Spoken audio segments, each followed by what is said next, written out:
I want to talk about Suzie Toot's performance in the Snatch game because this diva that I love so much has drank from a cup the size of a big gulp, filled with delusion. She surely has. Insisting that her Snatch game character was actually much better than what anybody else thought it was, despite the judges not thinking it was funny, and even saying that it didn't matter if RuPaul didn't think it was funny, that she thought it was funny. And she specifically cites that if RuPaul had watched the film before Snatch Game, she would have thought this character was hilarious.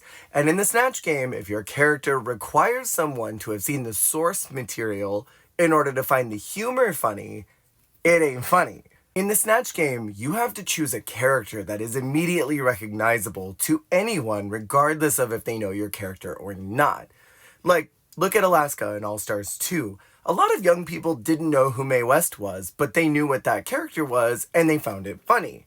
And I think choosing Ellen Green in this particular role was just too narrow of a lens that not everything else was in focus about what the performance was supposed to be, which was to be funny. Like, if I was going to choose a niche queer cinema character to play, I would have chosen maybe Goldie Hawn in Death Becomes Her, because that's a really easy character to latch onto. She's crazy. You don't have to think too much about that.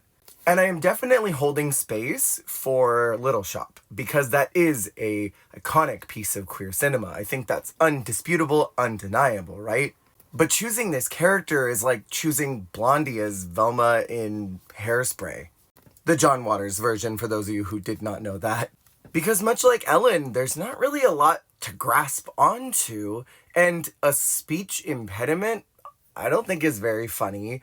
I don't think Rue thinks that's funny. As a matter of fact, I think Rue finds speech impediment characters kind of uncomfortable, as they should be.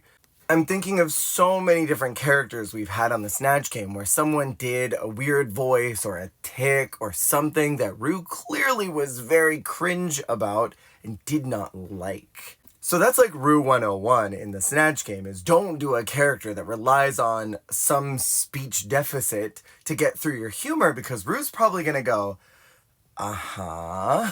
And so with this character being way too specific, relying on a very specific bit to get through the humor, it loses a lot of its comedy. When Suzie mentioned, I'm bummed because I wanted to do a lot with this character after this, I want to do more with this, to me that said, I want to do a traveling production of this show, and now I don't know if I can because this tanked so bad and I don't have any clout to garner from this character to parlay that into actual work off the show. And I guess like if you went into Drag Race maybe thinking, I'm going to do this, it's going to be great, and then afterwards I'm going to take that character on the road and I'm going to get people really loving this character, I would be bummed too and probably defend it like crazy, even if it was bad, to maybe make people think like, oh, this is good, please, we want to see you do this at our bar, please come do Little Shop at our bar with your traveling group of friends that you've all put together to create this really fantastic show. I would be bummed about that too. Now, obviously, I don't know if that was Suzie's plans, but that's certainly what I garnered from that conversation, because she seemed really upset that she can't really do anything with this character anymore. Or at least not until she convinces everyone that it was funny.